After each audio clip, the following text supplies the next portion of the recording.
آپ اگر پاکستان کے کسی اربن سنٹر میں رہتے ہو اور آپ سے ایک ہفتے کے لیے انٹرنیٹ چھین لی جاتی ہے تو کیا آپ نے کبھی سوچا ہے کہ اس سے آپ کی زندگی کے اوپر کیا اثرات مرتب ہوں گے؟ یعنی اس وجہ سے آپ کی سوشل کنیکٹیویٹی، روزگار،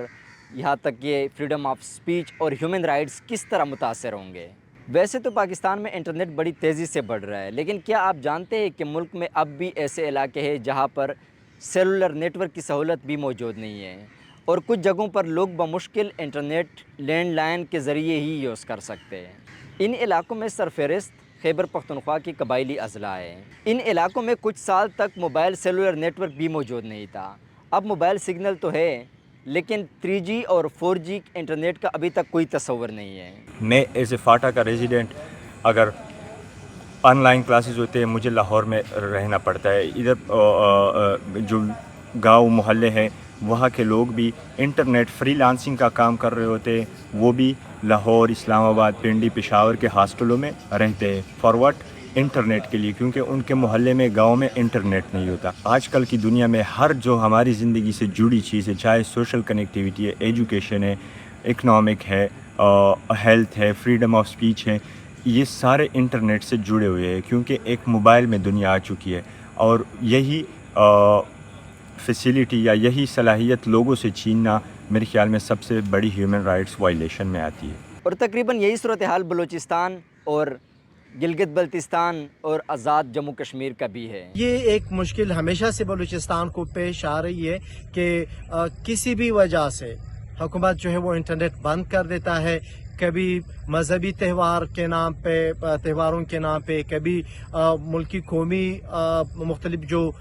دن ہوتے ہیں ان کے نام پہ، تو کبھی کسی وی آئی پی کی آمد کے دن جو ہے وہ انٹرنیٹ بند کر دیتے ہیں۔ تو یہ تقریباً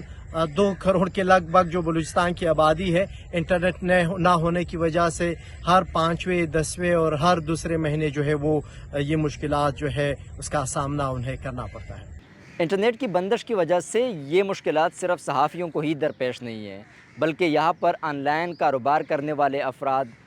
خاص کر وہ طلباء جو آن لائن کورسز کرتے ہو اور یا زندگی کے دیگر شعبوں سے تعلق رکھنے والے لوگوں پر شدید اثر انداز ہو رہی ہے۔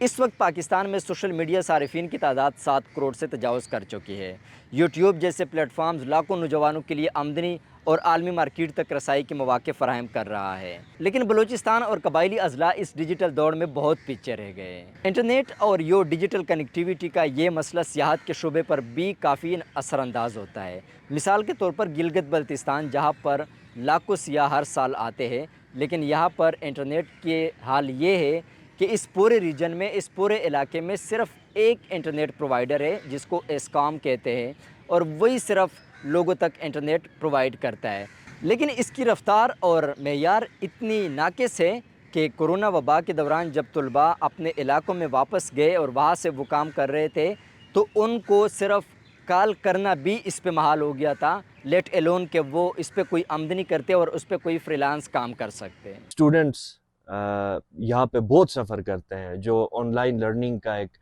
کنسیپٹ بلڈ ہوا آپ کے کووڈ کے بعد، ورک فرام ہوم کا ایک کانسیپٹ بلڈ ہوا، فری لانسنگ کا ایک کانسیپٹ بلڈ ہوا،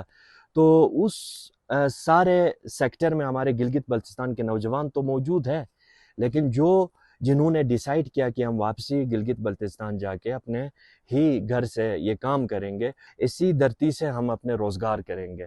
تو بدقسمتی سے یہاں پہ نہ لائٹ ہے، نہ آپ کا جو ہے نا انٹرنیٹ ہے، نہ بیسک سیلولر جو ہے نا وہ سروس ہے، تو انٹرنیٹ کا گلگت بلتستان میں بہت بڑا ایشو ہے۔ تو یہاں پہ صرف ایک ہی آرگنائزیشن ہے جو انٹرنیٹ پہ قابض ہے، اسپیشل کمیونیکیشن آرگنائزیشن کے نام سے۔ بدقسمتی سے یہ ادارہ نہ کسی عوامی نمائندے کے سامنے جواب دہ ہے، نہ گلگت بلتستان اسمبلی کے لیے جواب دہ ہے، اور نہ ریاست پاکستان کے حکومت کے سامنے یہ جواب دہ ہے۔ پاکستان کا مستقبل ڈیجیٹل معیشت سے جڑا ہوا ہے، لیکن جب تک ہر صوبہ، ہر ضلع اور ہر گاؤں کو یکساں انٹرنیٹ سہولت میسر نہیں آتی، تب تک یہ ترقی سب کے لیے برابر نہیں ہوگی، کیونکہ ڈیجیٹل رسائی صرف سہولت نہیں بلکہ یہ ایک بنیادی حق بھی ہے۔ آپ کی خبر، آپ کی آواز، voicepk.net